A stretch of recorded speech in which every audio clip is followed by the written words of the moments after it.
मुसनापर गांव छोटा है, लेकिन उसके बाहर फैला एक बागीचा ऐसा था जिसका नाम सुनते ही लोग खामोश हो जाते थे। वह बागीचा इतना घना था कि दिन के उजाले में भी सूरज की रोशनी जमीन तक नहीं पहुंचती थी। वहां की हवा में हमेशा सड़ते पत्तों और गीली मिट्टी की अजीब गंध रहती। गांव के बुजुर्ग कहते थे कि उस बागीचे में एक चुड़ैल रहती है जो रात में भटकने वालों की आत्मा चुरा लेती है और उन्हें कभी लौटने नहीं देती।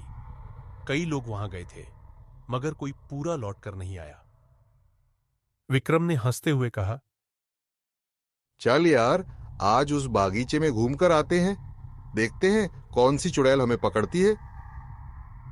मैंने पहले मना किया, लेकिन अंदर ही अंदर मेरी भी जिज्ञासा जाग चुकी थी। हम दोनों टॉर्च लेकर निकल पड़े। जैसे ही बागीचे के अंदर कदम रखा, हवा अचानक रुक गई। पत्तों की सरसराहट भी थम गई, मानो पूरा जंगल हमारी मौजूदगी को महसूस कर रहा हो। कुछ दूर चलने पर हमें ऐसा लगा जैसे कोई हमारे पीछे चल रहा हो। मैंने मुड़कर देखा, कोई नहीं था, मगर जमीन पर हमारे पैरों के निशान अचानक मिटते जा रहे थे, जैसे कोई अदृश्य हाथ उन्हें पोंछ रहा हो। विक्रम ने मजाक में कहा, लगता है चुड़ैल सफाई करने आई है। लेकिन उसकी आवाज में भी हल्की घबराहट थी। तभी अचानक दूर से किसी औरत की हंसी सुनाई दी, कर्कश, टूटी हुई और इतनी ठंडी कि मेरी रीढ़ में झंझनाहट दौड़ गई। चारों तरफ अंधेरा गहराने लगा। पेड़ ऐसे झुक गए जैसे हमें घेर रहे हों। हवा में अब सड़े हुए फूलों और धुएं जैसी बदबू थी। हमने तेज कदम बढ़ाए, लेकिन रास्ता जैसे बदलने लगा। जिस पगडंडी से आए थे वह अचानक गायब हो गई। विक्रम ने मेरा हाथ कसकर पकड़ लिया। तभी सामने झाड़ियों के बीच एक आकृति दिखाई दी। लंबे उलझे बाल, सूखा चेहरा और आंखों में चमक। उसकी गर्दन अजीब तरह से मुड़ी हुई थी और पैर जमीन को छुए बिना हवा में तैर रहे थे। वापस जाओ। एक फटी हुई आवाज गूंजी, जैसे कई गले एक साथ बोल रहे हो। मैं कुछ बोल पाता उससे पहले ही वह आकृति अचानक हमारी ओर झपटी। मैंने विक्रम का हाथ खींचकर दौड़ लगा दी। पीछे से उसकी हंसी और तेज होती जा रही थी। पेड़ों की डालियां हमारे कपड़ों से टकरा रही थी, जिसे हमें रोकना चाहती हो। अचानक विक्रम ठोकर खाकर गिर पड़ा। मैं रुका और उसे उठाने झुका, लेकिन उसी पल किसी अदृश्य ताकत ने उसे मेरी पकड़ से खींच लिया। वह जमीन पर घसीटता चला गया। उसकी चीखें बागीचे में गूंजने लगी। अमित, बचा ले। उसकी आवाज कांप रही थी। मैंने आगे बढ़ने की कोशिश की, लेकिन मेरे पैर जैसे जड़ हो गए थे। सामने धुंध सी छा गई और उसी धुंध में वह चुड़ैल खड़ी थी, अब बिल्कुल पास।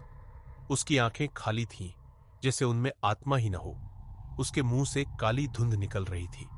एक झटके में विक्रम गायब हो गया। उसके बाद बस सन्नाटा था, इतना गहरा कि मुझे अपने दिल की धड़कन भी सुनाई दे रही थी। मैं डर के मारे वहीं गिर पड़ा। थोड़ी देर बाद किसी तरह हिम्मत जुटाकर बागीचे से बाहर निकला और सीधा गांव भागा। जब मैंने लोगों को सब बताया तो उन्होंने सिर हिला दिया। एक बूढ़े ने धीमी आवाज में कहा, जिसे वह ले जाए उसे वापस लाना नामुमकिन है।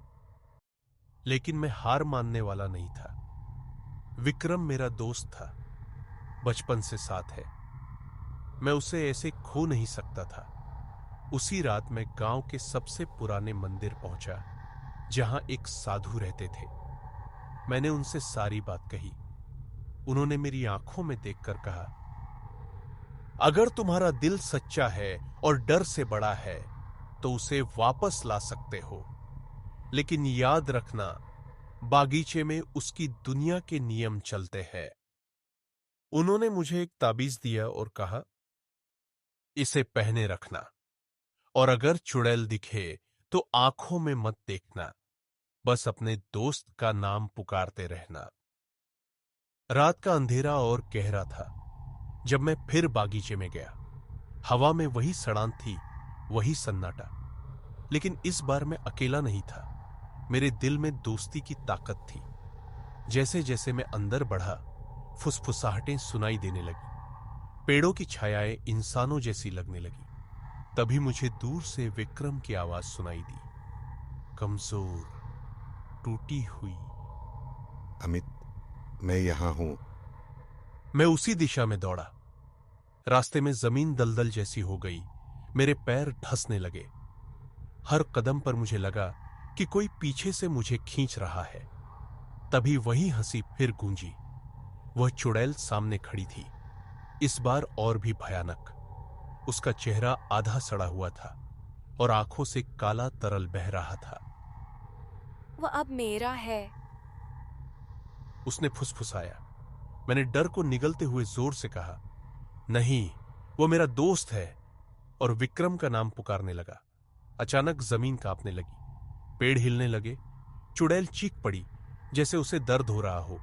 उसने मेरे ऊपर झपटने की कोशिश की, लेकिन ताबीज चमक उठी। उसकी परछाई पीछे हट गई, जैसे आग से जल गई हो। मैं दौड़ता हुआ एक पुराने पीपल के पेड़ के पास पहुंचा। वहां जमीन पर विक्रम पड़ा था, बेहोश, चेहरा सफेद और होठ नीले पड़ चुके थे। उसके आसपास काली धुंध घूम रही थी। मैंने उसे हिलाया, विक्रम उठ, मैं आ गया हूं। उसने आंखें खोली, लेकिन उसकी नजर खाली थी, जैसे वह मुझे देख ही नहीं रहा हो। तभी वह धुंध उसके मुंह की ओर बढ़ने लगी। मैंने बिना सोचे ताबीज उसके सीने पर रख दिया और जोर से उसका नाम पुकारा।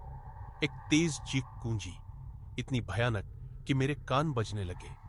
हवा अचानक तेज हो गई, पेड़ों की डालियां टूटने लगी। वह चुड़ैल फिर सामने आई, अब और भी विकृत रूप में। उसका चेहरा बदल रहा था, जैसे कई चेहरे एक साथ उभर रहे हो। उसे छोड़ दो। मैंने कांपती आवाज में कहा, लेना है तो मुझे ले जाओ। उसने मेरी ओर देखा। उसकी आंखों में पहली बार कुछ अलग दिखा, गुस्सा नहीं बल्कि दर्द। अचानक उसकी आवाज बदल गई। अब वह किसी औरत की रोती हुई आवाज थी। ये मेरा जंगल है, यहाँ कोई नहीं आना चाहिए। कुछ पल तक सब थमा रहा, फिर अचानक हवा शांत हो गई। चुड़ैल की आकृति धुंध में बदलने लगी। जाते जाते उसकी आवाज गूंजी, इसे ले जाओ और फिर कभी वापस मत आना। धुंध हट गई। बागीचा फिर से पेड़ों और पत्तों का साधारण जंगल लगने लगा। विक्रम की सांसें सामान्य होने लगी। मैंने उसे अपने कंधे पर उठाया और जैसे तैसे बाहर की ओर बढ़ा। जब हम बागीचे से बाहर निकले तो आसमान पर हल्की सुबह की रोशनी फैल चुकी थी। गांव वाले हमें देखकर हैरान रह गए। किसी को यकीन नहीं हो रहा था कि जो लौटकर नहीं आते उनमें से एक वापस आ गया है। विक्रम कई घंटे बाद पूरी तरह होश में आया। उसने कांपती आवाज में बताया कि उसे ऐसा लगा जैसे वह किसी अंधेरी दुनिया में फंस गया हो, जहां समय ही नहीं था, बस वही हंसी और ठंडा सन्नाटा। उस दिन के बाद हमने कभी मुसनापर के उस बागीचे की ओर मुड़कर नहीं देखा। आज भी लोग कहते हैं कि वहां कुछ है, कुछ ऐसा जो रात में जागता है। लेकिन हमें यह भी पता है कि दोस्ती और हिम्मत की ताकत सबसे गहरे अंधेरे को भी तोड़ सकती है।